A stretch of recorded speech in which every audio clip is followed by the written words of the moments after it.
Hijo mío, ¿tienes algún último deseo? Escuchar la hora retrona. ¡Ja, ja, ja, ja!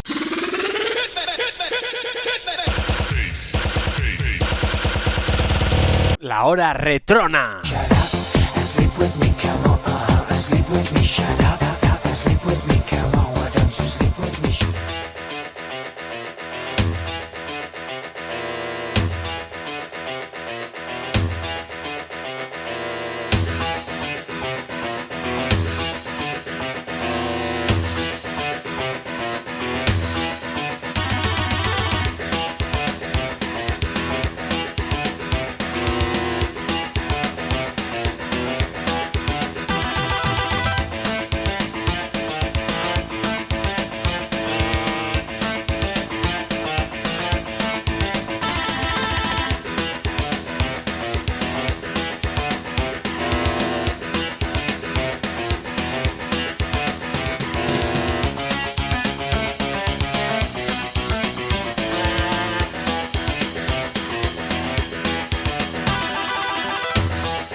Buenas tardes, corazones. Está aquí de nuevo la hora retrona en una nueva entrega alojada en la Euskal Encounter. Sergio, ¿cómo estás aquí de vuelta? Pues sí, segundo año que estamos aquí en la Euskal Encounter, gracias a Retro Euskal.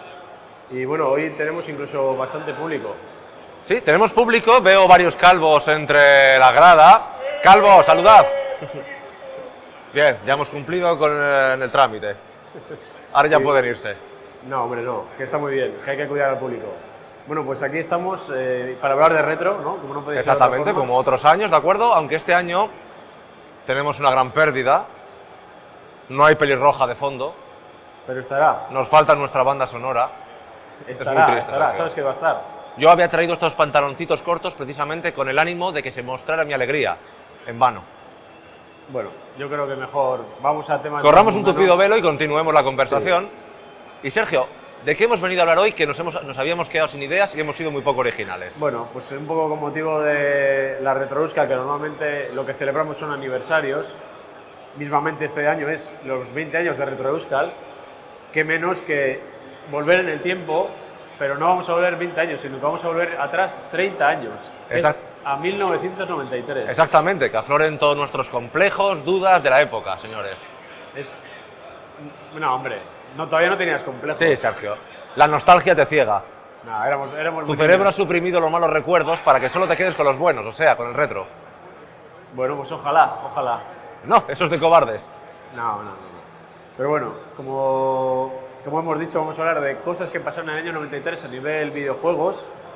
Y algunos os sorprenderéis porque la verdad que hubo no solo una cantidad de juegos, títulos increíbles, sino también hardware, digamos que incluso proyectos muy innovadores que a la postre sentarían las bases de futuras generaciones. Sí, y es más, incluso haciendo una pequeña mirada atrás en el tiempo, siempre se habla mucho de que el año 98 fue un año glorioso. Sí. Y con un simple vistazo rápido al listado de juegos que se editaron en 1993, te quedas pasmado de que es un catálogo muy superior al que pudo verse 5 años después en el tiempo. Sí, yo creo que además muchos de esos juegos, como yo creo que la producción de juegos era menor en el año 93, hay, digamos, más juegos míticos posiblemente. Sí, de ese famoso hablamos año de la 93. proporción. Sí, eso es. La proporción de grandes títulos en un solo año es mucho mayor que en otros pretéritos y futuros. Y si a eso le sumas el hardware del que vamos a hablar de forma Sí, breve, pero no es sí. un hardware del que estar muy orgulloso tampoco. Bueno, pero fueron cosas que luego acabarían sentando las bases de la industria. Ya, pero precisamente como fracasos de lo que no hay que hacer. Bueno, de eso iremos hablando de ello en el programa. Pues Sergio, ¿Con qué quieres empezar? claro, recae sobre mí la responsabilidad. Sí, ¿hardware o videojuegos? Empecemos un poquito, yo creo, sobre juegos, ¿de acuerdo? Muy bien. Y sobre qué podemos hacer, por ejemplo, hincapié.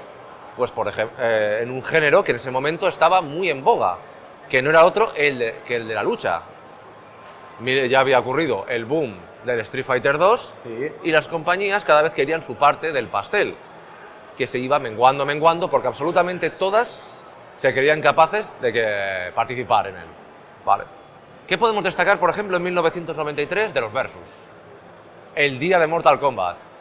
El día en el que Mortal Kombat, un juego nacido un poquito siguiendo la estela Street Fighter 2, pero sabiendo que no podía ofrecer la misma jugabilidad que el título de Capcom, ofreció otras cosas. Así que en el año 93 se dieron dos circunstancias. Uno, la edición de las versiones domésticas. Eso es. En un día, fue más un fenómeno estadounidense, ¿vale? No me acuerdo el día del Mortal Day, no me acuerdo si lo llamaron con ese Era nombre. Mortal Monday. Mortal Monday, Sí, es verdad. Con el ánimo de eso, que todas las versiones estrenarlas simultáneamente y convertirse en un fenómeno. No lo olvidemos que en aquel caso, tanto la de Mega Drive fue la que llevó encabezó las ventas, sobre todo, por el hecho de carecer de censura. Pero Super Nintendo, Game Boy, Master System, Game Todo Gear, estuvieron. sistemas domésticos, de ordenadores, sin problema. Y no olvidemos tampoco que fue el año en el que se editó Mortal Kombat 2, que está considerado como muchos como el título de referencia a la saga, porque claro, el primer Mortal Kombat tuvo mucho impacto a raíz sobre todo estético, de fenómeno, pero no en lo jugable, mientras que el 2 sí se considera el punto en el que avanza y puede mirar de tú a su resto de competidores del género. Sí, no, pero es que además Mortal Kombat proporcionaba, para los que nos estáis viendo, los famosos fatalities, que aquello era... Pero ya no solo el hecho de los fatalities en sí, sino también el hecho de que fuera con gráficos digitalizados, Sí, que era lo que le daba el punto de truculencia. había habido intentos, pero bueno, estaba muy bien, muy bien, muy bien. Y además yo creo que de alguna forma también Mortal Kombat, pues en esos años locos, digamos, ¿no? Cuando estaba todo esto del SRB, todo lo de la censura, pues también fue un poco... se apoyó en esa precisa polémica por todo Sí, esto. pero precisamente es importante destacar el hecho de la importancia que tuvieron las versiones domésticas. Porque claro, toda la polémica hasta entonces había quedado relegada a los salones recreativos, o sea, lo convertía en algo prácticamente anecdótico. El problema es cuando llegaba ya a las casas de los niños con padres atestiguando esa violencia. Entonces ya teníamos un problema bastante grave. Y lo divertido que fue. Bueno, yo lo recuerdo.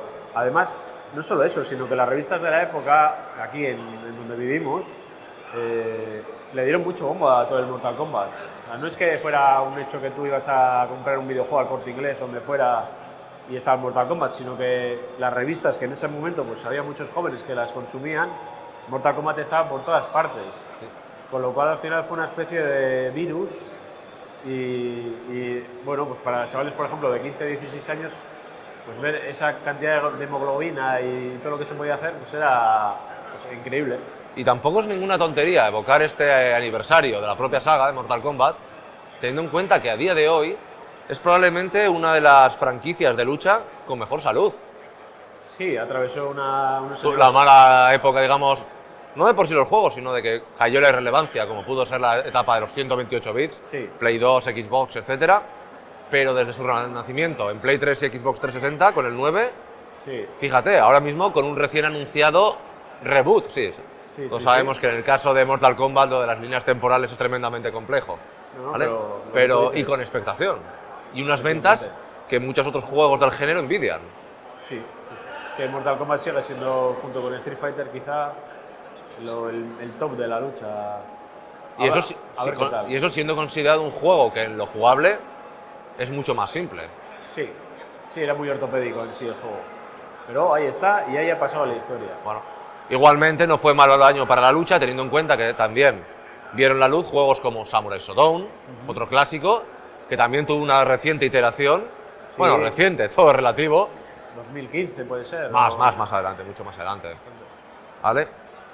O cositas muy célebres como podrían ser... Bueno, estuvo el Fatal Fury Special, Bueno, que además sí. un juego que a mí siempre me llama mucho la atención porque fue la única ocasión en la que SNK replicó el modelo de Capcom de hacer esa versión sin apenas cambios, pero digamos que realmente es eso, el juego base, que en este caso era el Fatal Fury 2, Sí, sí. y con extras de, oye, jefes desbloqueados, algún personaje extra y demás. Pero ese tipo de modelo que tanto prosperó, sobre todo con el Street Fighter 2, SNK nunca volvió a repetirlo. ¿Le salía bien la jugada? No tiene pinta, No sé. Ya.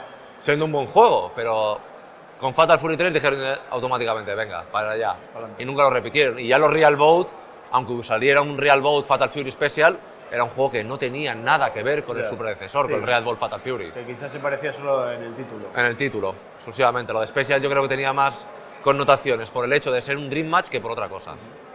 Oye, y en este año 93 de tan lucha, ¿qué te pareció la aparición de Eternal Champions? Un juego muy de su época, muy puchi. A ver, no deja de transmitir la sensación de que es un juego que ha sido concebido en una mesa de ejecutivos porque pretende reunir prácticamente todo lo que está de moda en el momento. Tampoco nunca me ha parecido tampoco el juego que merezca tantos palos y ese trato tan despectivo del que ha sido víctima durante 3 décadas. Tiene sus Pero fallos, tiene palos, una...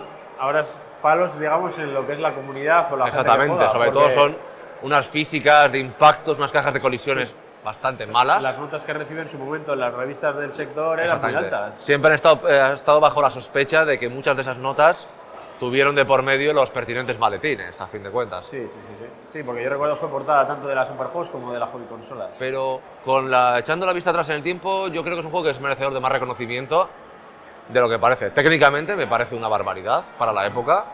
Pocos juegos de Mega Drive y menos de lucha podían exhibir ese detalle y unos sprites de ese tamaño. Bueno, Pero y la versión de Mega CD que es aún mejor. eso ya es más una secuela realmente Sí, que una versión ampliada. Con él me ocurre un poquito como con el Shaq Fu. Realmente no es ese juego desastroso que muchos aseguran que es, pero se nota que los que lo realizaron no dominaban el género. Puede ser, puede ser. Pero hay juegos realmente muchísimo peores. El Time Hombre. Killers, eso es una basura. Eso es basura, directamente. No sirve ni para utilizarlo de papel higiénico. Y en ordenadores también hay muchos juegos de lucha que, joder, Por eso mismo. jugablemente... O con versiones muy desastrosas de títulos famosos. Sí, sí, sí. Es verdad, es verdad. ¿Y tú, Sergio, de qué juego te gustaría hablarme ahora? Mira, pues yo así, en el año 93 se supone que apareció de forma masiva el CD-ROM en ordenadores Ah, pecero, cabrón. y entonces hubo, bueno, 2 juegos que siempre se dice que contribuyeron a la venta de estas unidades de CD. Uno es de Seventh Guest, que es una aventura gráfica de puzzles, donde tú al final acabas en una mansión donde ha pasado ciertas cosas, ¿no? Con el Henry Stauff, que es, digamos, una persona mayor que se vuelve por alguna cosa, pues pierde la cabeza. Y ese, y Myst, que el Myst, la verdad, nunca me ha llegado así a tocar un poco la fibra sensible. Es que Myst lo veo un juego muy hijo de su contexto. Sí, hombre, reconozco que si estás acostumbrado, imagínate, a gráficos píxel en baja resolución, ves el Myst en esa época. Claro, Pues se trataba alucinas, más de porque- la forma del Sí. aprovechar el continente que el propio contenido, porque como Eso es. juego Además es que ahí te presentan Resulta una duro. isla desierta donde tienes que hacer puzzles, pero que no hay más. hombre, la ambientación juega a su favor. Y ojo, ahora se nos ha olvidado, pero creó una franquicia que se expandió muchísimo. Sí, hubo varias entregas. No Y sé no- si y 3 no- sí hubo. Y novelas. Puede ser. Y luego incluso llegó a visitar las consolas, me acuerdo. Sí. No quiero ni pensar lo que serían los tiempos de carga en una No Play. lo sé, pero. Uf, Pero sí, esos 2 juegos son muy hijos de su tiempo, como bien has dicho. Que cosas que sacadas de ese contexto pues serían difíciles hoy sería casi imposible de llevar a la luz algo tan ortopédico, tan dale un botoncito, vas a ver una transición de cómo se mueve el jugador. Pero bueno, yo creo que tienen su cierto encanto. ¿sabes que también, hablando de avances técnicos aplicados en juegos, lo que también tuvo mucha influencia en 1993? Las primeras iteraciones ya avanzadas Sí, de las 3D en los arcades. efectivamente. Hubo ya algún predecesor en años anteriores, pero hay 3 títulos en el 1993 que prácticamente fueron los que llenaron el camino a lo que iría siendo la siguiente generación de consolas. En primer lugar, en Model 1 Sí. salió el Virtua Fighter, un juego clave tanto para las ventas de Sega, para consolidarse como el gran gigante de las 3D, como ser el primer paso para afianzar las 3D en el género de la lucha, ofreciendo un tipo de jugabilidad completamente opuesta a lo que se había venido viendo hasta ahora. Es más, como se ha demostrado con el tiempo, prácticamente inadaptable a las 2D. No, que va. A mí lo que me gusta de Virtua Fighter era que era como muy fácil de jugar. Pero eso te parecía al Pero principio. supongo que cogido ya cierto nivel, pues es un juego también muy técnico.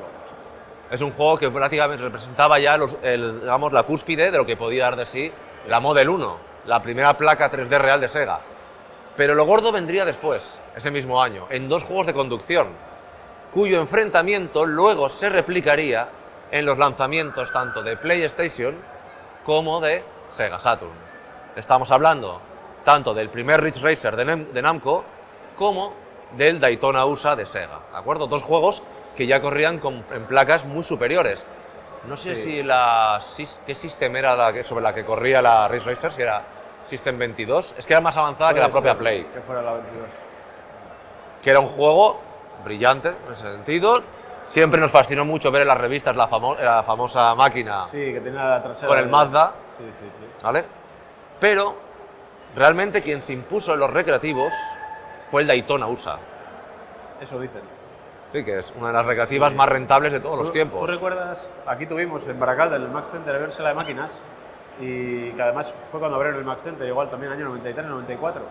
Tenían las 2 máquinas, la de Daytona USA, que era, digamos, la cabina deluxe con el coche, con una pantalla que igual era de 40 pulgadas, bueno, una pasada. Y luego tenían un Ridge Racer, que no era el del Mazda, pero bueno, era Similar. pero los dos era una... Veías cosas en esos salones recreativos que en casa, vamos, es que ni lo pensabas jamás. Claro, alcanzar. en el 93 ni en ordenadores ni en consolas domésticas podías ver algo ni que se aproximara. Sí, efectivamente. Pero yo creo que sí, en las salas Daytona se impuso con creces. Que ojo, aparte, era una máquina que demostraba muchísimo más músculo técnico. Sí. Tanto por texturizado como también por la capacidad de poner coches simultáneamente. Porque el primer circuito de Daytona, todos los que pone a la vez, Ridge Racer ni lo huele. Ya. Problema, cuando llegó la adaptación ya el año siguiente para las consolas domésticas. Pues, Para sí. Play fue muy sencillo, porque aunque fuera una máquina superior, el hardware era muy similar, ¿vale? Y que se redujo a bajar a la mitad los frames y la resolución, pero hasta ahí, bien. Mientras que la versión de Saturn, que todos sabemos que era una máquina muy diferente de la Model 2, dio mucho que hablar, porque puso en cuestión las capacidades de la consola. Efectivamente. Claro. De todas formas, como tú bien has dicho, fueron las armas que utilizaron tanto Sony como Sega para vender consolas. Que eso dice mucho de la importancia de esos juegos en ese año. Y en el caso de Sony, fue joder, está muy bien. Lo típico, igual que como ocurrió con el Street Fighter 2 de Super Nintendo. En casa no diferenciabas con la recreativa. No. Pero en cambio, con el caso del Daytona, se hubo una percepción muy rápida de que algo se estaba perdiendo. Claro, es que si lo primero que estás sacrificando es la distancia de dibujado, es algo que se ve muy rápido. Y aún así, bueno, el control tampoco estaba tan mal. No, como juego la jugabilidad era impecable. Es divertidísimo. Sí, lo que pasa es que sí que es cierto que luego... Pero en un momento en el que tienes que poner sobre la mesa las capacidades técnicas, aquello fue un suicidio. Si solo hubiera esperado quizás un año más para alcanzar un nivel como por ejemplo fue la conversión del Sega Rally, igual otro gallo hubiera cantado. Puede ser.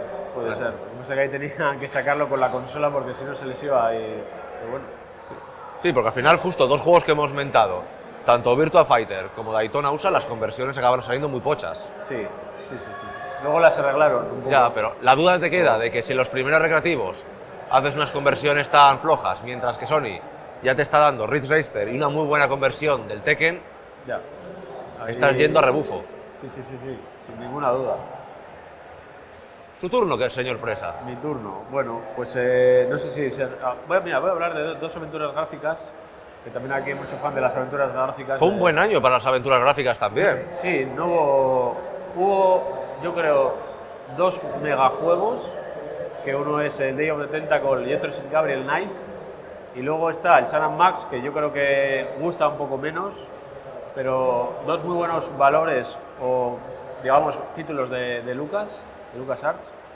Digamos que además el Day of the Tentacle seguía ofreciéndonos el mítico menú con los verbos, pero ya en Sun & Max cambiaron el SCUM a aquello de los iconos, que luego fue a la postre lo que se establecería. Y luego, por otra parte, Gabriel Knight, pues una aventura muy jodida. Sí, pero aparte Gabriel Knight tenía una peculiaridad, que era un juego que introducía ya elementos de terror muy marcados.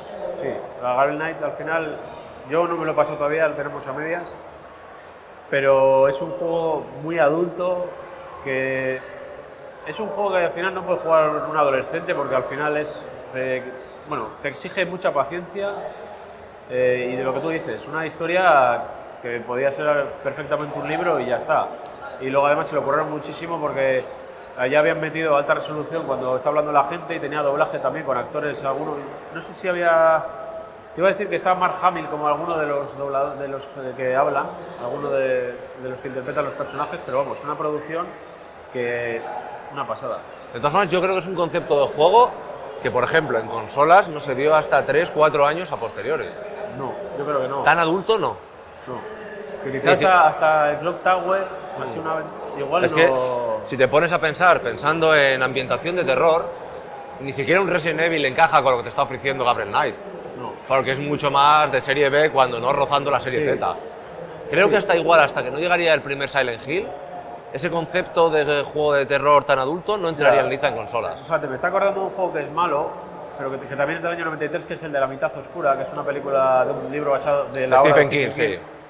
Y es un poco también Gabriel Knight porque te presenta una especie de pueblo así donde están pasando cosas raras y como tú dices, esos juegos en ordenador sí podían existir, pero en consola era un género todavía inexplorado. Buena decisión. ¿De qué otro género también fue muy próspero en aquel momento? Pues el rol, el RPG japonés. Un momento, quizás también hay que matizar una cosa. Fue algo que todavía no vivimos aquí mucho. Fue un año muy importante para el rol japonés, pero igual no en España. Pero pongámonos a pensar qué títulos vieron la luz. En el ámbito de Sega, cosas como los Shining Force. Esa saga de estrategia y RPG que todavía hasta el día de hoy todavía ha llegado a albergar títulos, pero sobre todo Phantasy Star 4. También. Un juego que se le considera prácticamente el cenit de lo que podía dar de sí un RPG por turnos en Mega Drive. Te seré honesto, nunca he sido muy amigo de ese juego. Me gusta, ¿eh? ¿El último que sacaron fue el de Dreamcast o ha seguido estando? No, han seguido saliendo Eso muchísimos. Yo es que ya le Los perdí la Universe pista. y demás, e incluso en las consolas modernas hay versiones de free to play. ¿Vale? Pero es un juego que he intentado de todas las maneras posibles que me guste, pero no he sido capaz de llegar a avanzar con él. Fíjate que a ti te Y le, gustan los juegos y de- le de reconozco rol. los méritos. Tiene unos diseños. Me encanta el hecho de que una cosa que lo diferencia de los juegos de Square. Eso de que la narrativa esté hecha a través de cinemáticas, simulando anime, casi como si fuera un juego descartado de Mega CD. Que a veces como se siente un poco. Ya. Pero muchas veces lo del tema de los menús y demás me echa un poco para atrás, incluso la forma en la que se disponen los combates. Pero es más una percepción personal mía. Porque el juego, los valores, tanto de producción como jugables, los veo, Son muy altos. pero no me entran. Exactamente. Bueno, Pero era un pasa. juego, aparte, ya con un cartucho de un volumen muy grande. Pero ahí quizás la gran afortunada en aquel momento fue Square. Porque en 1993 se vieron dos títulos Sí. y que me han quedado para toda la posteridad, ¿vale? Uno de ellos, Secret of Mana, Sí, ese sí se lee aquí. pero tardó más, hasta Sí, 1994 no vio la luz, ¿vale? Un juego con el que yo siempre he tenido una relación de amor-odio también. Me gusta, tiene cosas maravillosas, pero le veo siempre muchas cosas que flaquean, tanto en jugabilidad, en música, en desarrollo, en historia, así como, por ejemplo, su secuela, que el remake se llama Trials of Mana, Seiken Densetsu 3, me parece una joya. El Secret of Mana creo que lo elevamos a los altares más por la carencia de títulos que había Sí. que por sus méritos propios. El que sí ya es indiscutiblemente uno de los mejores juegos de la historia y para muchos el mejor de toda la franquicia fue Final Fantasy VI, Y ahora dirás, ¿y no llegó aquí? que no llegó aquí, pero no pensaba irme sin inventarlo. Sí, sí. Oye, y es un juego que al final, tarde o temprano, hemos acabado disfrutándolo de mil maneras. Sí. Pero entre historia, personajes, jugabilidad, la música, que con el Final Fantasy IX probablemente sea el cenit de lo que hizo Nobuo Uematsu, que tiene uno de los giros argumentales más valientes que se dieron hasta entonces en la época en una consola, ¿vale? No voy a hacer spoilers, pero todo el que lo ha jugado lo conoce perfectamente. Yo no he jugado, lo reconozco. Y sobre todo 14 personajes jugables. Algo que la saga nunca se ha atrevido a volver a hacer. Muchísimo. Luego, otro título muy popular del género que salió en aquel momento fue Illusion of Time, Ah, sí. Illusion of Gaia en otros lares. Que no olvidemos también que tardó un año más también en editarse, eso sí, de lujo. Sí, la edición era de lujo. Joder, sí, de lujo, ¿vale? O sea, Nintendo A Nintendo le podemos criticar muchas cosas, es más, debemos criticarle muchas cosas. Pero puso toda la carne en el asador para editar ese juego aquí en España. Sí, sí, sí. Tanto la traducción como la edición per se. Sí, porque además venía luego... Sí, con una tanto guía esa también. como la de Secret of Evermore eran ediciones de lujo. Lo que pasa es que no se atrevieron con juegos muy avanzados, la verdad. Porque, a ver, el Illusion of Time es un buen juego, pero es bastante sencillo, es muy lineal, no es un juego complejo. No es lo que habría sido un Final Fantasy VI o un Chrono Trigger, por ejemplo. Quizá por eso no llegaron a estos lares. Claro, Igual la sacar- gente, quiero decir, las compañías entiendo que harían una especie como Claro. de estudios de mercado y igual sabían que el Sacaron RPG acción RPGs muy accesibles para todos los públicos, porque se trataba de sembrar la semilla Ya. entre los aficionados. Si no, no se habrían gastado ese dinero en la traducción tampoco. Y fíjate, es Bueno. curioso, ¿eh? Luego, cuando llegó la era de los 32 bits, Nintendo tuvo que renegar completamente del género. ¿Por qué? Porque las grandes productoras se habían ido a Sony. tuvieron mala suerte al final. No, el propio Yamauchi acusó a los fans del género del RPG de ser gente solitaria, que jugaba sola, encerrada en sus hogares. Ya, sin problema. Madre mía, la de cosas que pasaban en esos años, Yamauchi, nuestro Yakuza favorito. Bueno, ¿qué más? ¿Qué más? De hardware o así, por ejemplo, comentamos... No, bueno, de hardware, ¿o quieres hablemos, por ejemplo, que también había mascotas? Dale a las mascotas, que esas sí que te gustan. Hoy no me va a gustar porque estamos hablando ya de 1993. Y las mascotas estaban plenamente consolidadas, pero sobre todo el qué? El puchismo, los puchis. Bueno, sí, te gusta Claro, mucho. ya, después, sobre todo porque tienes que ganarte al mercado americano. Sí, de alguna forma fue una época, pues para la gente que igual no haya vivido esa época, era una época durante que los fabricantes o productores de juegos muchas veces intentaban buscar una mascota, al igual que Mario tenía, bueno, Nintendo tenía Mario y Sonic era de Sega, pues intentaron de alguna forma hacer juegos por lo que fuera. En este caso muchos eran plataformas, que era un poco el género que era casi el máximo exponente en videoconsolas. Entonces casi todas las compañías buscaron un, digamos, protagonista que de alguna forma pudieran hacerlo mascota. Porque yo creo que vas a hablar de algunas mascotas, pero también hubo... Sí, pero es que, claro, tú piensas que, claro, con lo que habían atestiguado esos desarrolladores, claro, no solo estás vendiendo un juego, estás vendiendo la posibilidad de explotar al personaje. Cómics, dibujos animados, etcétera. Sí, sí, sí. Claro, lo vean como una fuente de ingresos constante, pero casi todos fracasaron irremediablemente. Hubo dos casos de personajes que eran obviamente puchi. Intentaban ser lo más bolones posibles. Sunsoft, que pasó unos malos 16 bits, no nos olvidemos, Sí. lo intentó 2 veces con Aero de Acrobat. Ya recuerdo. Un murciélago acróbata. O sea, Sí. ¡guau! Ya el concepto empieza duro, A ¿eh? mí me hacía cierta gracia ese... A ver, sí. No pasa de ser un plataformas mediocre. Sí. Normalito. No es tampoco, no Normalito, por decir malo. normalito. Pero no deja de ser irónico que de esa franquicia lo bueno, el juego de bueno, fuera el spin-off del enemigo. De Zero de Squirrel. Ah, Que ese sí es un buen juego. oye, a veces no se le da en el clavo a la primera. Y por ejemplo, lo que no podemos olvidar es a Bubsy. Nuestro gato sónico favorito, Sí, ves. era una mezcla entre... Que antes sí hemos hablado de juegos creados en laboratorio, en mesas de ejecutivos. Bubsy era completamente eso. Era un, Sí. juego, un personaje hecho a medida, es decir, tiene que llevar esto. Sí, algo así. Además, también lo puntuaron altísimamente en las revistas aquel juego y fue Y también portada de... todas esas animaciones absurdas que tenía, todos esos one-liners también. Decías, yo creo que se hacía un poco aburrido el juego, Sí. al final. pero es que aparte Sí. veías intentar llevar el concepto de Sonic, Sonic al extremo. Era como, como algo mezclado así, pero no estaba bien rematado. Y luego encima de ese juego, salió en el 93 las primeras versiones, pero ese juego salió en ordenadores en alta definición, en 640x480, que es el mismo juego que dices, ¿cómo 3 años más tarde seguís intentando revivir Rentabilizarlo. este personaje? Bueno, que tuvo sus secuelas, Sí. tuvo sus versiones portátiles, y hasta que al final llegó el desastre absoluto con PlayStation 1 y murió. Y ya está. Aunque lo intentaron resucitar en fechas recientes, Sí, sí, sí. infructuosamente. Nadie había pedido su vuelta. Pero bueno, es que hemos venido una época de regresos que nadie había pedido. Traer también a The Great Diana Sisters y cosas por el estilo. Ya es bueno, que vale.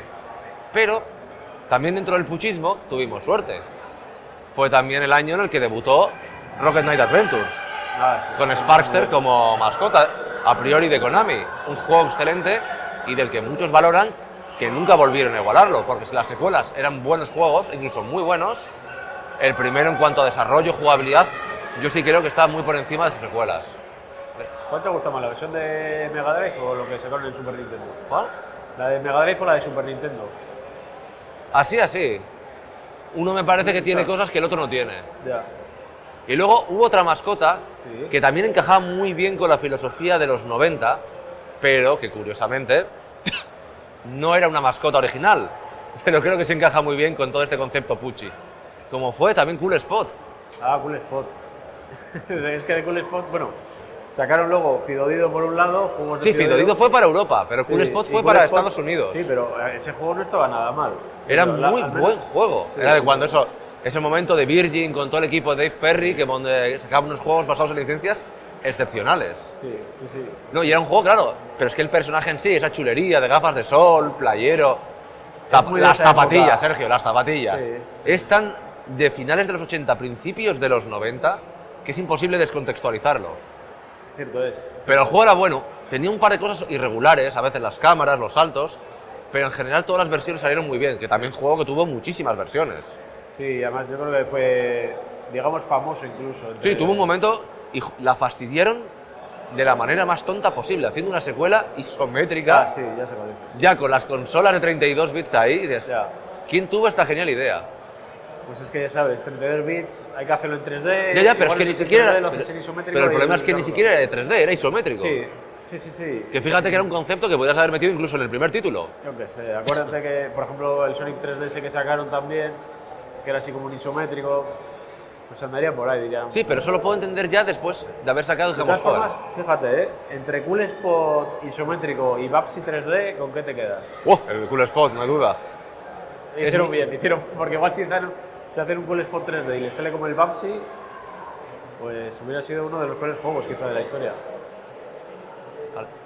¿Y sabes quién también debutó este año? Una compañía que durante mucho tiempo fue muy querida por todos, pero que ahora ya está desaparecida completamente en combate. Que una compañía que igual fue la primera en recoger una filosofía muy similar a la que hoy día predica Platinum, ahora que es el intento de que no haya secuelas y muy orientados a jugabilidad de acción clásica, y que no fue otra que Treasure. Ah, vale. Si, por ejemplo, Platinum es hija de Capcom, Treasure fue una compañía hija de Konami, de exprogramadores de la compañía que querían pues, crear sus propias franquicias y no estar constantemente creando secuelas. Y joder, el debut aquel año fue curioso, porque debutaron con 2 juegos. No sé si es ¿No? el de McDonald's. Mucha gente cree que el primero fue el Gunstar Heroes, Sí. un clásico, considerado uno de los mejores juegos de la Mega Drive, cuando Sí. no uno de los mejores Run and Gun. Vale, es genial. ¿Quién puede objetarle algo al Gunstar Heroes? Igual Nadie. alguien del público. ¿Hay alguien ahí que quiera decir algo? No se les oye. Calvo, te veo. ¿Vale? Pero no fue el primer título. Por escasos meses Sí. fue el McDonald's Treasure Land, Que no está nada mal el juego. que era un muy buen juego. Pero tú Para lo- ser, Sí. para ser un juego de una franquicia como McDonald's, con un personaje turbio como es Ronald McDonald. Tú imagínate que te hubieran regalado ese juego en Navidades y hubieras visto lo del McDonald's. ¿Qué hubieras Pero- pensado? Pues teniendo en cuenta que yo venía de haber jugado el McKids de NES y que no me desagradó en absoluto, le habría dado una oportunidad. Y ambos juegos aparte funcionaban mucho con la clásica tendencia de Treasure a meter mecánicas muy específicas para cada juego. En el caso del McDonald's Land recuerdo que era sobre todo de engancharse a poleas y demás ¿verdad? para subir, bajar, dejarse caer. Y luego el del Gunstar Heroes, toda esa diversidad de tipos de disparo que podías cambiar in situ e incluso poder pegar puñetazos en pequeños momentos de beat 'em up si el personaje estaba muy cerca. Y sobre todo que era rapidísimo. Sí, la verdad que es una gozada. Un juego Ese con el que juego- Konami tuvo que responder rápido con el Contra Hardcore. Sí, además, bueno, Gunstar Heroes sí que fue también objeto de portada. Era y era el típico juego que quienes eran usuarios de Super Nintendo tenían que envidiar. Sí, porque en Super Nintendo los juegos realmente nunca ha habido... No, de Run and Gun yo No, prácticamente hay ese poquito. frenetismo de... No. Porque, bueno, el Probotector está Sí, bien, pero el Super Probotector de Super Nintendo es un juego muy más, calmado. Sí, no es como el de Mega Drive. Por eso mismo, no se puede ni comparar directamente. Sí. Muy bueno. ¿Qué más tenemos ahí en la lista? De una de tus máquinas predilectas. Sí, estoy sacando la chuleta porque es necesario. Ya no sé ni Claro. qué hora estamos. ¿De qué hora estamos ya? No lo sé. ¿Hemos perdido la No. noción del tiempo? Hemos perdido la noción del tiempo. Vale. Una máquina que tuvo mucha importancia más por concepto que por impacto en la industria, ¿cuál fue? La 3DO. De la que tú eres muy fan sin haberla tenido nunca. Poser. No, pero al final hay ciertos juegos.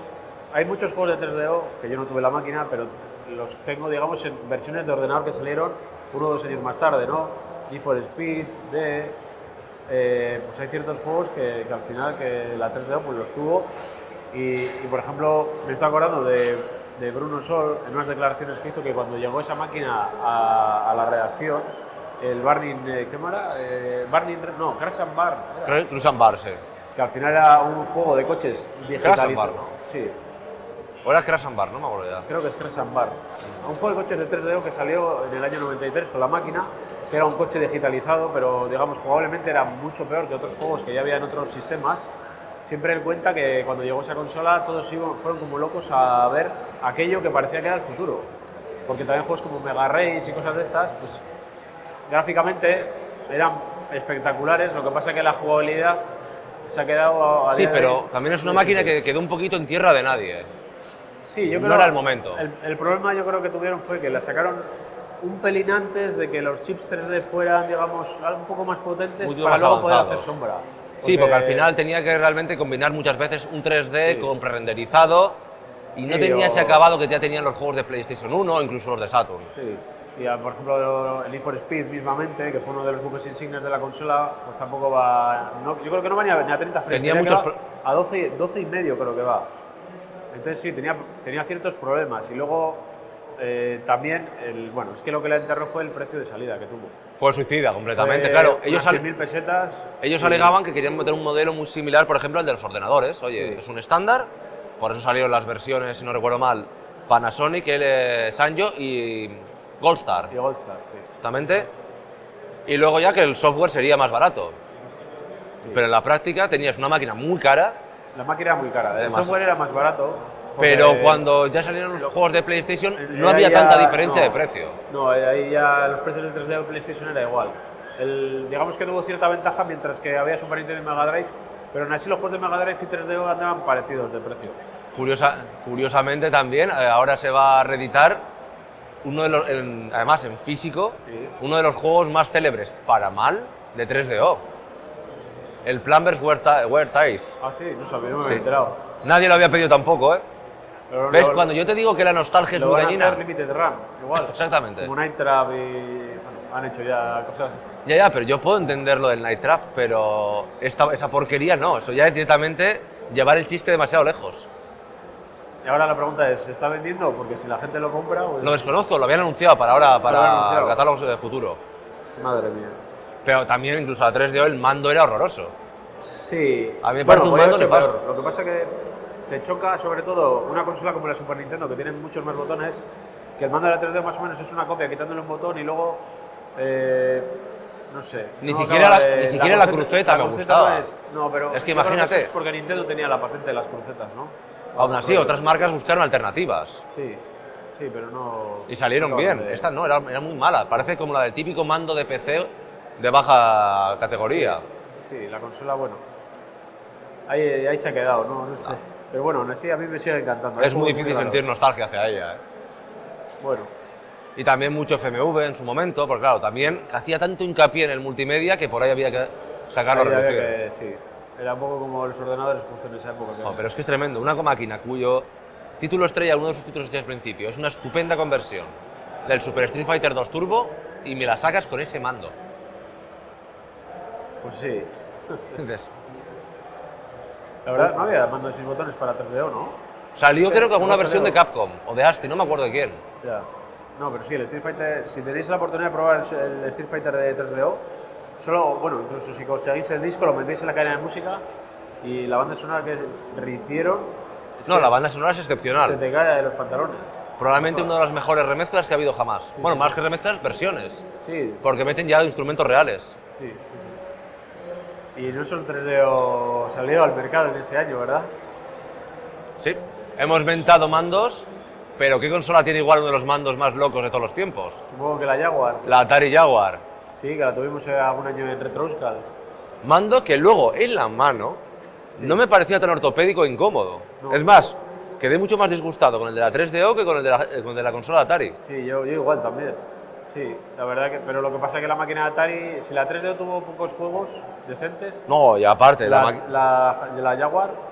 la máquina de la Jaguar lo que tenía la percepción es que sus juegos en 2D, la mayoría los podía hacer un estudio bien avanzado en Super Nintendo y que El mejor juego 2D me está acordando, aunque no es del 93, de Rayman, que fue, yo creo, de lo mejorcito que ha tenido de Jaguar. Sí, pero es casi el Zenith Pero- de lo que sí. da de sí.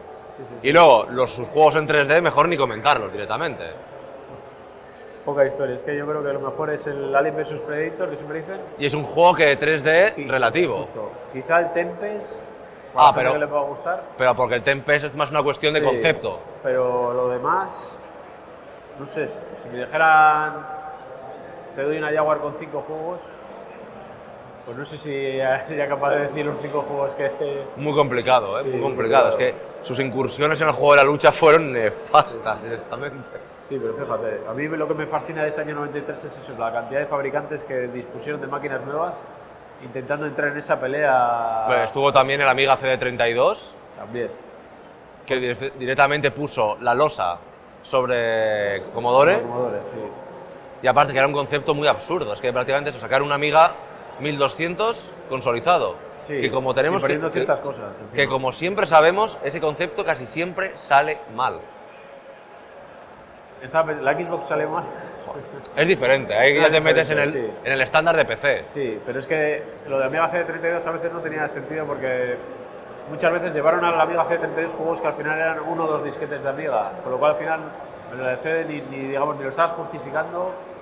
El mando era también bastante malo, que parecía que Que es el mando que ha venido con el Amiga 500 Mini. Sí. Yo no sé si lo han hecho ya los ejecutivos por hacer la coña o... Pero es que como si el mando estuviera es que es al Al revés, revés, es una sí. cosa absurda. Sí. No, pero aparte, es que miremos los precedentes. Atari lo intentó con la XGS. Luego, la propia Commodore lo intentó con la versión consolidada del Commodore 64, También. que fue uno de sus mayores fracasos. Prácticamente la consola menos vendida de la historia. Y luego el precedente también de la GX 4000 de Amstrad. Ya. Eso estaba abocado a morir. A nada. Pero ahí se la jugaron y, oye... Pero en España lo que se salió fue el Mega CD, que lo vimos ese Sí. año. El Mega CD. Ya con la Lo versión vimos 2. ese año, pero eso te iba a decir. Que los primeros vídeos que nos llegaban en la revista salía el Mega CD 1 debajo de la consola, con esas luces y todo eso. Y luego ya cuando sale a la venta en España dices, uy, me lo han cambiado. Yo siempre seré más fan del 1. Hombre, es más bonito. Es más bonito, es más pieza de hardware de la época con todos esos Sí. botones, interfaz que tenía, mientras que el otro parecía ya una versión muy simplificada, era plástico Sí, lo y un justo, lector. Lo justo. Pero, por contra, a día de hoy los Mega CD2 siguen viviendo y los Mega CD1 CD1 tienen unos problemas de reparación que a veces no se pueden ni reparar. Yo creo que la gente ya los tiene como un jarrón. Pero bueno, parte de la Pero historia. un lanzamiento que vino bastante fuerte en su momento, el del Mega CD, Sí. con el Sonic CD, que salió ese año también. A mí el que me volvió loco fue el Final Fight CD. El Final Fight porque CD fue uno de los Siempre triunfadores. quería tener el Final Fight, digamos, una versión que se podía jugar a 2 personas en casa. Lo que se venía pidiendo desde Y entonces. sí, de hecho al final por eso me gusta más el Final Fight 2 de Super Nintendo que lo que hay de Final Fight 1. Porque al final podías jugar a 2 players y era lo que yo quería. Y la versión esa de CD es también auténticamente... Mega CD, que aquí increíble. vino acompañado del Rod Avenger. Es verdad. Que ese juego también fue, yo creo que de alguna forma un vende consolas. No, a mí me parece incluso ahora con la perspectiva del tiempo, Sí. una decisión acertada, que vale. Que puedes decir que lo fácil es decir, oye, haber incluido el Sonic CD o algo. El Sonic CD se habría vendido igualmente el solo. Uy. Pero el Rod Avenger, por un lado, te vendía tanto el rollo del vídeo, Sí. pero sin que quedara tan mal como si fueran imágenes reales, y que como juego FMV era de lo más Era- decente que te podías sí, encontrar. Acuérdate, nosotros aquí tuvimos, ese juego estuvo en centros comerciales, supermercados, cuando a veces igual había un stand para que tú podías jugar y al final es un juego, digamos, relativamente sencillo y entonces sí que atraía a público. Yo recuerdo de ir a hacer la compra con mis padres ahí al supermercado y estaba ahí en Mega CD y había chavales jugando eso durante un espacio corto de tiempo, pero ahí estuvo para promocionar la máquina. Luego ya más adelante, a partir del año 94, ya el Mega CD se empezó a ver demasiada porquería. Bueno, a ver, a mí lo que me fascina de esa máquina precisamente es esa conjunción entre pixel art bueno, Con apoyado en bandas sonoras. Bandas sonoras, exactamente. orquestadas. También lo mismo que ofrecía la Neo Geo CD, Sí. por ejemplo. Sí, sí, yo creo O el lector de PC Engine, por ejemplo. También, o sea, yo creo que es una especie de mezcla porque es como el gráfico antiguo con música, digamos, Jo, pero- perfecta. Entonces, Pero es tremendo porque a veces te das cuenta de que dices, joder, en 1991, 1992, en Japón, estaban jugando unos juegos con unas bandas sonoras locas. Con los mismos gráficos que estabas jugando tú. Pero la banda sonora jugaba en otra liga.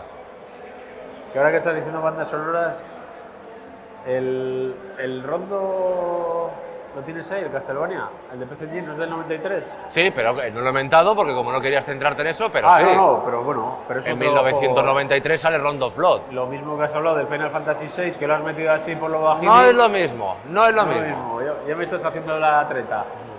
¿Hablamos de juegos que salieron aquí, en Europa o no? Vale, pues aceptamos Round of Blood. Dale, que te encanta. No, joder, pero ¿qué vamos a decir a estas alturas ya del Round of Blood? Pero Si para es la- uno de los mayores exponentes del Castlevania clásico, si no el que más. o sea, Para mi gusto, muy superior al Super Castlevania 4. el que no lo conozca, que seguramente igual alguien que nos esté viendo no tiene ni idea, PC Engine Rondo of Blood es una pasada. Sí, pero a todos los niveles. Jugable, de desarrollo, historia, gráficos, música. Con su secuela, el Symphony of the Night, durante mucho tiempo para mí fue la mejor banda sonora que había de la saga. Sí. A día de hoy igual incluso se puede seguir jugando en consolas nuevas. Sí, claro, salió un pack Hace poco, ¿no? El de con Castlevania Symphony of the Night, sí. Legends. Está en Play 4 y en Xbox, si no recuerdo mal. Es más, estoy siempre atento un poquito a ver si lo baja de precio. ¿En dónde? En PS Store ahí. Ahí. Ese está caro.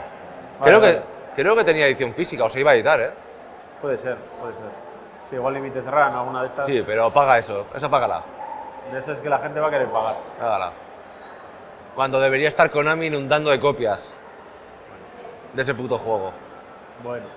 Pero es un juego importante porque durante muchísimo tiempo la emulación fue la única alternativa para jugar con él. Sí. Eso o soltar mucho dinero. Sí. No, está claro. Y aún así, pues, mira. Hasta que por fin lo recuperó Konami para el remake en PSP y que encima si querías jugar al original tenías que desbloquearlo. Sí, tenías que creo que pasarte llegarte hasta el cuarto nivel. Sí, era muy sencillo, pero había que hacerlo. Sí, era un trabajo. Ojo, y el original me parece muy superior al remake. Que el remake me parece feo y lento. El remake lo hicieron como estilo 3D y no queda tan. No. No sé. Tiene algo, y fíjate que igual digamos, la mecánica o la programación. No de es la fluido, persona, además que pero es un juego que no es tan fluido como el original. Y estéticamente es mucho más feo. Sí. Pero Y bueno, más, solo le falta que aparezcan marines calvos, menos de lo mal que marrón que metieron es. el original. Menos mal que metieron el original al final. Y luego ya eso, ya diferentes ediciones y ya es un juego común. Sí. Pero tardó mucho y en Europa lo único que se tuvo fue esa adaptación que fue el Vampire Kiss de Super Nintendo. No es Sí, mal que no juego, pero no es lo mismo. No. Yo ese juego además no. A mí no sí acaba me de gusta, gustar, pero se nota que está hecho por un equipo muy diferente. No, la verdad que estamos así nombrando cosas del año 93, pero es que hay una producción de juegos Vale. importante. Sí, y antes nos han dicho, sois unos traidores, unos perros, unos cabrones, porque no vais a aumentar 8 bits en el 93. Pues sí. Pues hay uno. Uno, y muy importante, Sí, el Kirby's Adventure. de la NES, sí. Sí, importante por dos razones. Uno, fue un juego muy tardío en la vida de la NES, Sí. en el año 93 ya, tanto en Japón como en el resto del mundo. Sí, bueno, aquí podría entenderse más porque todavía la Nintendo la estiraron un Gozaba de poquillo mucha, chicle. de una buena vida todavía en el 93, pero que en el resto del mundo saliera un título de ese calibre además, Sí. es muy sorprendente. Y luego además, fíjate, no estoy Fue- seguro. Es importante porque fue el que metió las mecánicas de absorber los sí, poderes de los enemigos, sí, que se han convertido en la seña de identidad de Kirby. Y fíjate que también me suena que fue uno de los cartuchos que más memoria ocupaba de. Y de que la NES. iba muy dopado además, Sí, iba muy sí, dopado sí. en cuanto a chips. Sí, que fue como el último regalo de Nintendo para Sí. los poseedores de la Es NES. un juego que explota el límite la consola. Sí. Y otro regalo hubo de Nintendo aquel año, que se nos olvida hablando de mascotas. No, ahora me has dejado. No sé, Salió a finales de año prácticamente, ¿En Nintendo Game Boy? o en Super Nintendo. Super Mario All Stars. Ah, vale. Sí. 4 remakes en un cartucho. Sí, 4. Sí, 4 remakes. Cuando Nintendo era buena y 4 generosa. remakes. Y uno de ellos inédito. Inédito. Que Que era cómo, el- que cómo nos la intentaron colar. Es decir, no, los niveles descartados. Estoy viendo un maldito troll. Vale. Sí, no, pero ese juego, de todas formas, con el tiempo me gusta más jugar, por ejemplo, al Mario 3 en la NES A mí también. que no jugar en el All Star. Sí. A mí me cuesta, acaba de chiflar para el- cualquiera que haya venido originalmente de la NES, yo creo que le cuesta jugarlos. Sí, sí. Porque el Mario 1 y el 2 japonés tienen una estética muy concreta Sí. que al meterla luego con otro ese tipo de sprites más voluminosos y sobre todo esos tonos pastel, te choca muchísimo. No, ya. No Y está- el Mario 3 me ocurre igual, es que a ver, el juego es prácticamente un calco 1-1 del original, pero con mucho mayor colorido. Pero yo creo que no le favorece, pero al que sí le favorece es al Mario 2 americano. A los levels. Sí, no, al americano, Ah, vale.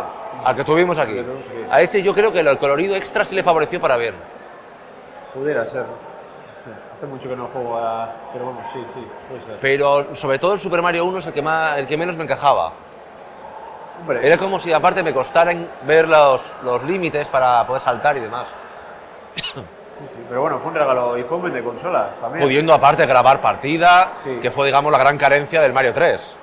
Sí, que les hacía un poco... Bueno, Sí. pero lo que pasa es que ya en el Mario 3, como no tenías eso, te sabías dónde estaban todos los silbatos. Sí, sabía lo de las y flautas. Ya, enseguida... Ya, pero la posibilidad de hacerte el juego del tirón Ya, era muy difícil. era más complicado. Te podías llegar a conocer todo el juego de memoria, porque ibas explorando con las flautas Sí. los mundos, pero hacerte el juego de mundo 1 No, al pantalla último nivel del pantalla, mundo 8, eso era una Una vez que odisea. descubres ya empiezas a hacerte ya los atajos.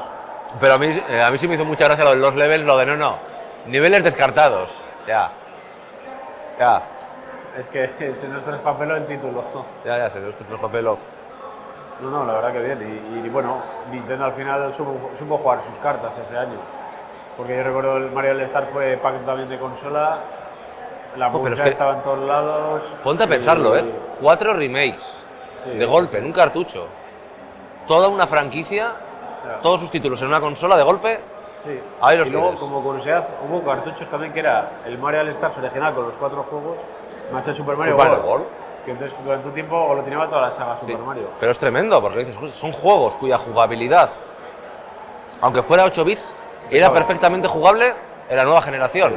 Y encima le pones gráficos modernos. Claro. Así que en cambio, fíjate, el Ninja Gaiden Trilogy, uno de los juegos más valorados de la consola, fue un verdadero desastre. Sí, sí. Esfuerzo nulo. Mejor jugar a los de la NES. Pero no, completamente. No, sí. ¿Y qué juegos salieron en el 93 que tú adoras?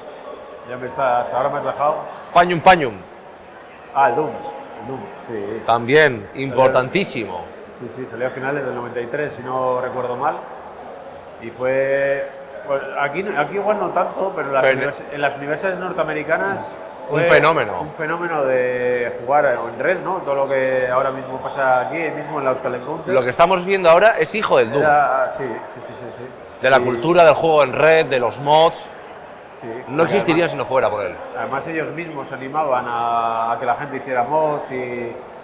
Bueno, de hecho, incluso gente que trabajó en Quake, que fue un título poco más, 3 años más tarde de Doom, empezó haciendo mods de Doom, con lo cual, bueno, el juego, yo supongo que todo el mundo lo conocerá. Al final es uno de los padres de los first person shooters que a día de hoy sigue en plena forma. Y, Pero es que para mucha gente fue su máster de creación de videojuegos. Sí. Y luego, bueno, Doom además contó también con ciertas versiones ¡Buah! que también daría para otro podcast. ¡Buah! ¿no? El mundo de las adaptaciones de consola de Doom. Sí. Uf. Es que ahora mismo estoy hilando, fíjate, con algo que no hemos hablado, que es un chip que salió en cierta consola llamada Super Nintendo. El chip Super FX, que para coger el Doom hizo falta la versión 2. Eso es. Super FX fue un chip también que manejaba polígonos en Super Nintendo y lo utilizaban, por ejemplo, para Starwind. Y también para hacer cálculos matemáticos más avanzados que la consola no podía. Y fue un chip que lo hizo Argonaut, que fue una compañía británica, si no recuerdo mal. De Jeff Sand, el líder, ¿no? Sí. Ah, va. Sí.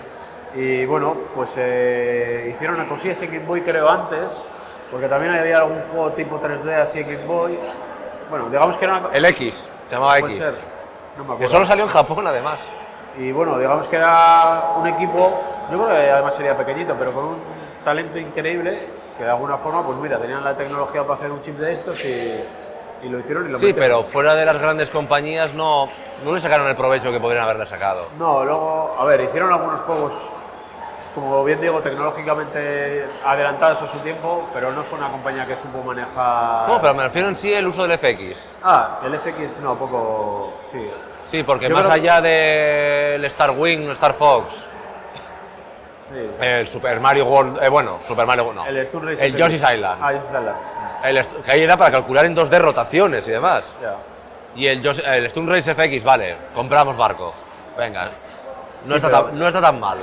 Al final, bueno, el Virtual Racing creo que es del 94, ¿no? Sí, no más. Pero te iba a decir que casi está más justificado el chip de Sega aquel, el SVP, para Virtual Racing, que quizá no el Super FX, porque realmente, como tú bien dices, nunca lo llegaron a explotar o justificar. Sí, porque fíjate, al año siguiente te presenta Sega un juego que es también de coches, Sí. pero pantalla completa. No, Mientras que el muy Stone Race diferente. FX hoy día queda marcado por el hecho de que fuera en una ventana.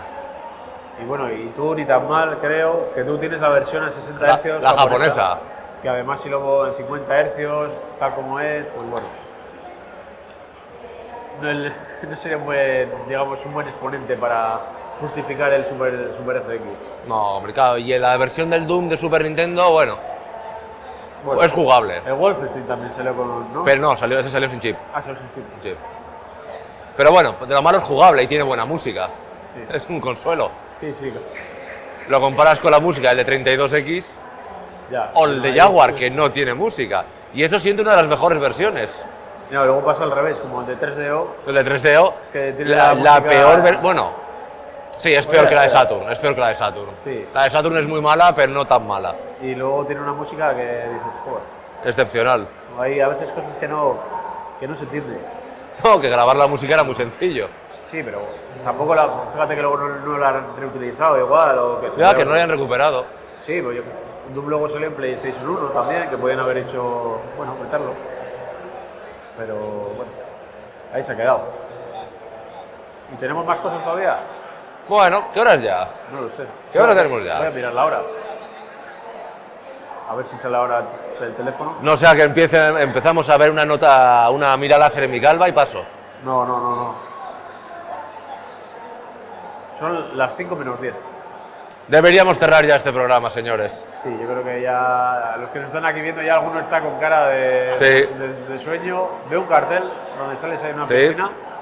Mis fans han traído un cartel en el que se me ve rodeado de atractivas féminas, pero no podemos compartirlo con los espectadores por miedo a de que no se nos censure.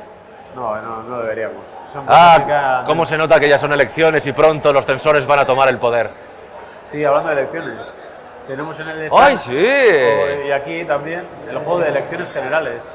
Esto, señores, ha existido. Sí, lo puedes enseñar igual a la cámara. Mira, para que la gente lo vea. Elecciones generales. Pero sí. Pues esto ha sido todo entonces, yo creo, ¿no? Sí, creo que el momento ha llegado ya y a ver si volvemos a estar en otra Euskal. Bueno, oye, en Retroacción estaremos. Retroeuskal esperemos que siga otro año más. Y esperemos que con pelirrojas también. Bueno, eso ya veremos. Pues... Aquí nos han dejado. Cristina Castaño va a venir por Bilbao, ¿eh? Sí, iremos a verla, ¿no? El teatro. No, pero bueno. Pues, Y, oye, una pregunta antes de irnos. Por ejemplo, tú en el año 93, ¿serías capaz de recordar qué juegos tuviste? Super Mario Bros. 3 y Dyna Blaster.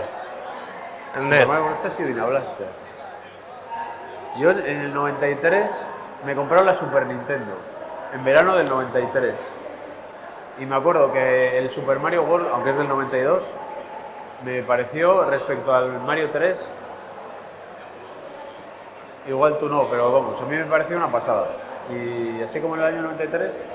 Y luego también fue cuando ya empezaron a ver alguna colección así de kiosco, justo, que bueno, estaba bien. Ibas ahí a comprar el periódico con tu padre y a veces igual que hay algo. No podías comprar TVOs como el resto de niños. No, también tenía. Compraba mortadelos. En paz descanse Para Ibáñez. descanse Don Francisco Ibáñez. Ibáñez. Sí. Era necesario decirlo. Mira, hubo también juegos de Mortadelo, no en esos años, pero quizá algún día hagamos un monográfico de juegos de Mortadelo. No saldría nada bueno, pero vale. No, bueno, no estaba mal. Bueno, el del sulfato atómico, igual. Sí, a ver, esas aventuras gráficas que hizo Alcachofa Soft hay algunas que, bueno, no están mal. Luego hay otra que creo que hay el otro estudio que se llama Vega Producciones, que esas son un poquito peores, pero bueno, ahí están. Así que yo creo que ya con esto nos vamos despidiendo. ¿Damos por concluido este programa, Sergio? Sí, yo creo que ya podemos darlo por finalizado. Démoslo por finalizado. Muchas gracias A los espectadores, a nuestra tribuna de calvos. Gracias. Gracias, caballeros. Bueno, pues muchísimas gracias y nada, seguimos aquí en la Euskal Encounter y nada, os animamos a que os paséis por aquí, que hay un montón de actividades, Supermune y vais a pasar un buen rato. Gracias.